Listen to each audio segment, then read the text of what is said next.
There is no forced or unnatural succession from them to the guilds of operative masons, who undoubtedly gave rise, about the end of the 17th or the beginning of the 18th century, to the speculative order or the free and accepted masons, which is the organization that exists at the present day.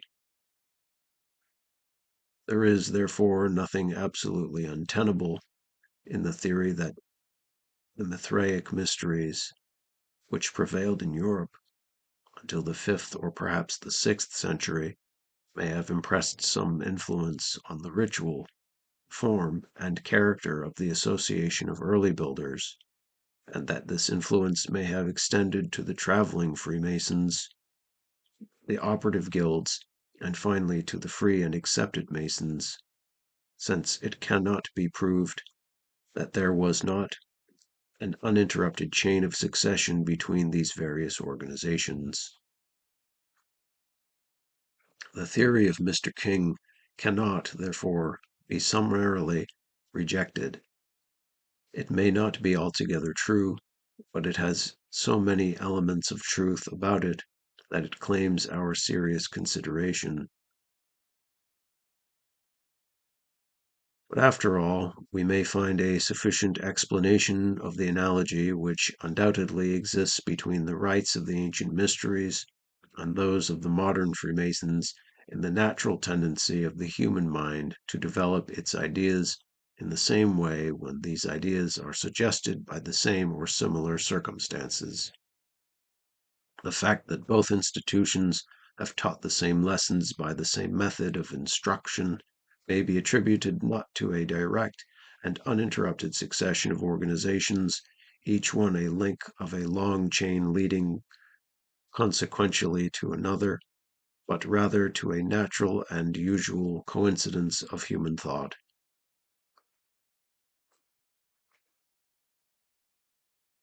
The believers in the lineal and direct descent of Freemasonry from the ancient mysteries have of course discovered, or thought that they had discovered, the most striking and wonderful analogies between the internal organizations of the two institutions.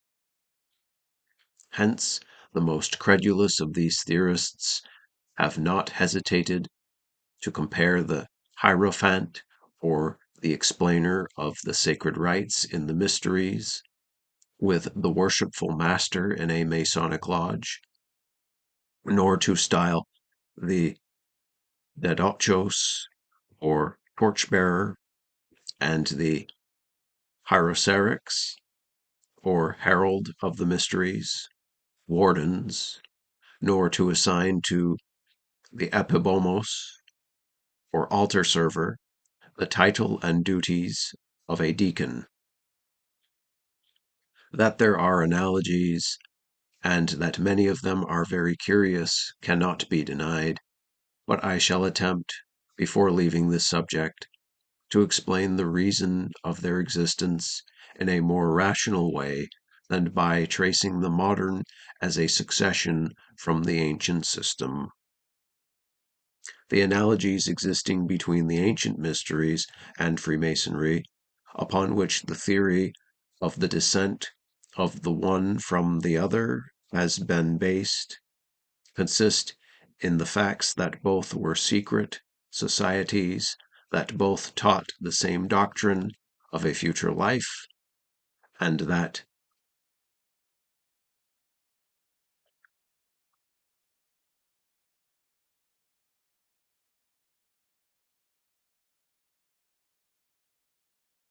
both made use of symbols and allegories and a dramatic form of instruction. But these analogies do not necessarily support the doctrine of descent, but may be otherwise satisfactorily explained. Whether the belief in a personal immortality was communicated to the first man by a divine revelation, and subsequently lost as the intellectual state of future generations declined into a degraded state of religious conceptions, or whether the prehistoric man, created but little superior to the wild beast with whom he daily contended for dominion, with insufficient weapons, was at first without any conception of his future, until it had by chance dawned upon some more elevated intellect, and by him been communicated to his fellows as a consoling doctrine, afterward to be lost, and then in the course of time to be again recovered, but not to be universally accepted by grosser minds, are questions into which we need not enter here. It is sufficient to know that there has been no period in the world's history, however dark, in which some rays of this doctrine have not been thrown upon the general gloom. The belief in a future life and an immortal destiny has always been so inseparably connected with elevated notions of God that the deep and reverent thinkers in all ages have necessarily subscribed to its truth. It has inspired the verses of poets and tempered and directed the discussions of philosophers.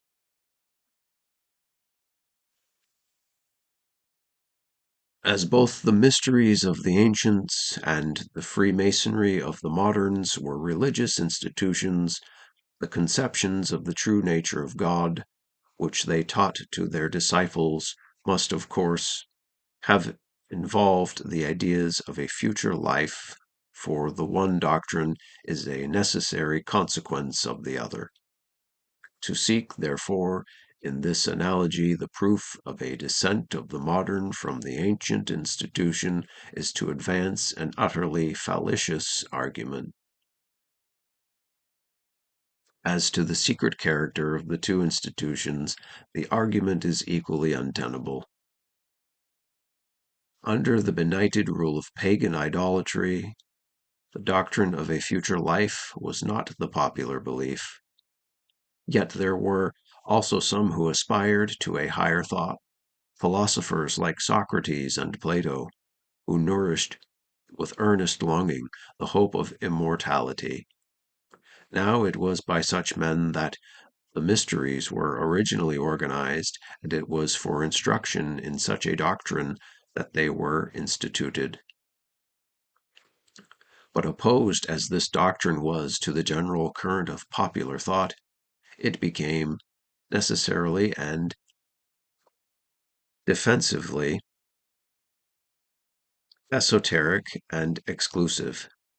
And hence we derive the reason for the secret character of the mysteries. They were kept secret, says Warburton, from a necessity of teaching the initiated some things improper to be communicated to all. Footnote.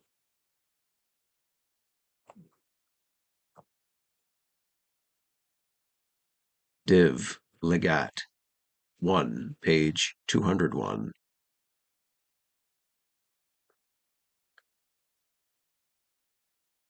The learned bishop assigns another reason, which he sustains with the authority of ancient writers, for this secrecy.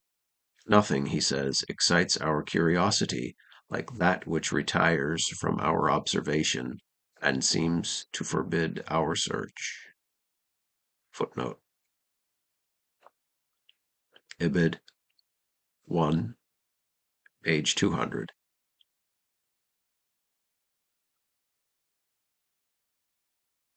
Synesius, who lived in the 4th century, before the mysteries were wholly abolished, says that they owed the veneration in which they were held to a popular ignorance of their nature. Footnote. De Providentia.